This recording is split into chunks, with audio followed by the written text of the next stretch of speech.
Hello everyone, welcome back to Controls NYC. This is day 8 of building a BMS system for the Empire State Building. In this video, I'll be going over the building requirements, some early schematics and point lists I've made, and I'll be getting some feedback on what I've built so far. So let's get right into it and talk about the building requirements. I was able to find some floor plans for the Empire State Building on the internet, and here they are. As you can see, most of it is office space. Many of these offices are relatively small and roughly the same size, but there are a few larger hallways and conference rooms. I took a look at the other floors and found that most of them are designed just like this, which is great because it'll be easier to standardize everything across all the floors. I also found a picture from the top of the Empire State Building, and here we can see some cooling towers on the roof, so we know that the chillers are water cooled. This is confirmed by this YouTube short that I found where someone actually got access to the chiller room in the basement. Unfortunately, this was pretty much all the information I could find on the Empire State Building, and I couldn't find any more information on the HVAC systems that they use, but that's okay because we have enough to work with. So let's take a look at the system that I've designed based off this information. Just a reminder of how an air handling unit works. We have the air that enters through these dampers, goes through the filters, and then passes through the array of hot or cold pipes, which will warm or cool the water to the desired temperature, and then the air is drawn through the fan and into the ducts. One thing that I decided to end up designing was the mixed air intake right over here, because I realized that it wasn't that much more complicated than a standard air intake, and there are no regulations in New York City against a mixed air intake. So just to be a little bit more realistic and to give myself a little bit of a challenge, I decided to implement that. Also, it's pretty easy to program because it's just the opposite of what these two dampers are going to be, because there's going to be a constant amount of air entering the AHU. For example, if these are open to 25%, then this one is going to be open to 75% because we want constant 100% airflow throughout the system. Another thing I mentioned that I would look at would be the VAV versus CAV. Just a reminder, a VAV is a system that provides variable air volume while maintaining air temperature constant to individual rooms to regulate air temperature, whereas CAV provides constant air volume and changes air temperature for each different room.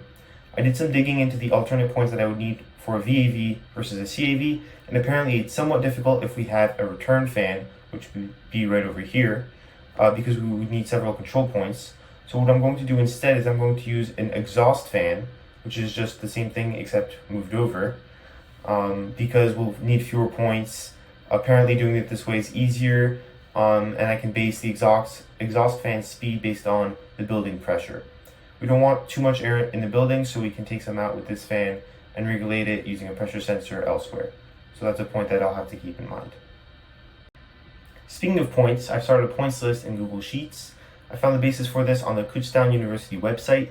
They have a really great document there that lists all the points you might need for an HVAC system. The link is in the description. I did make a few changes to the original list. I put stuff in, taken stuff out.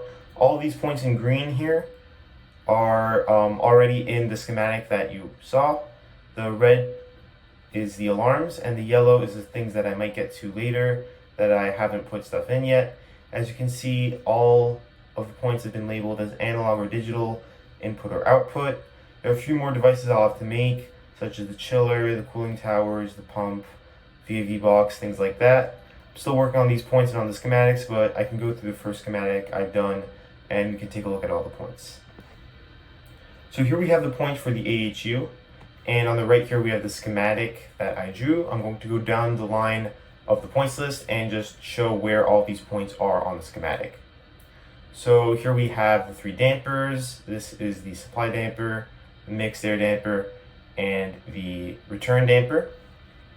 Right over here is our CO2 sensor, which detects if the return air is clean enough to re-enter the building through the mixed air duct. This is an analog input. These next points are monitoring the fans with current transducers, which just measures to see if the fans are receiving current. If they are, that means they're on. If they're not receiving current, that means that they're off. And we have alarms connected to these. You can see CT for current transducer, just in case it should be on and it's not. Next up, we have the high static pressure switch, which is in case of a fire and will be used to close down the AHU and the dampers. This is going to be a digital input because we're checking for a pressure above a certain threshold, which can be done with digital data, and we are using this data to prompt a response, so it's an output. Next up, we have the supply and return smoke detectors. So here they are. These are going to be digital inputs because we're detecting smoke. And once we detect it, either it does or it doesn't, we're going to be sending that signal. Next up is going to be the temperature readings. So we have the outside air temperature to see how hot the air coming in is going to be. We have the mixed air temperature to see how the mixed air is going to be impacting that temperature. We have the supply air temperature to see how hot the air that we're putting through the ducts is going to be. And we also have the return air temperature to see if we can reintroduce it back into the mixed, through the mixed air stream to possibly regulate, bring this air up, bring the supply air up to temperature so that we will actually use less energy. Next, we have the VFDs. So this is going to control how fast these fans are blowing. And these are going to be analog outputs because the fans have different speed settings, and we are using the VFDs to change the speed of the fans. Now the valve positions is going to be for right over here, where right down there. So to regulate how much water is going to be flowing through these pipes to change the temperature of the air. And now last but not least, we have the supply duct static pressure, which is going to see how much air is building up inside of the duct. SP is for static pressure. This is going to be more important later for the VAVs, but we can include it in this diagram as well. Not sure if I'm going to include the humidity control yet, because it's just another thing to add, and in my opinion, it's not as important. So I might add that, I might not. I'm here with Jam, another intern from Controls NYC, and he's going to be giving me feedback on my design. Hi, as Colin previously mentioned, my name is Jam. I'm an intern here at Controls NYC. My role is a BMS programmer and QA developer.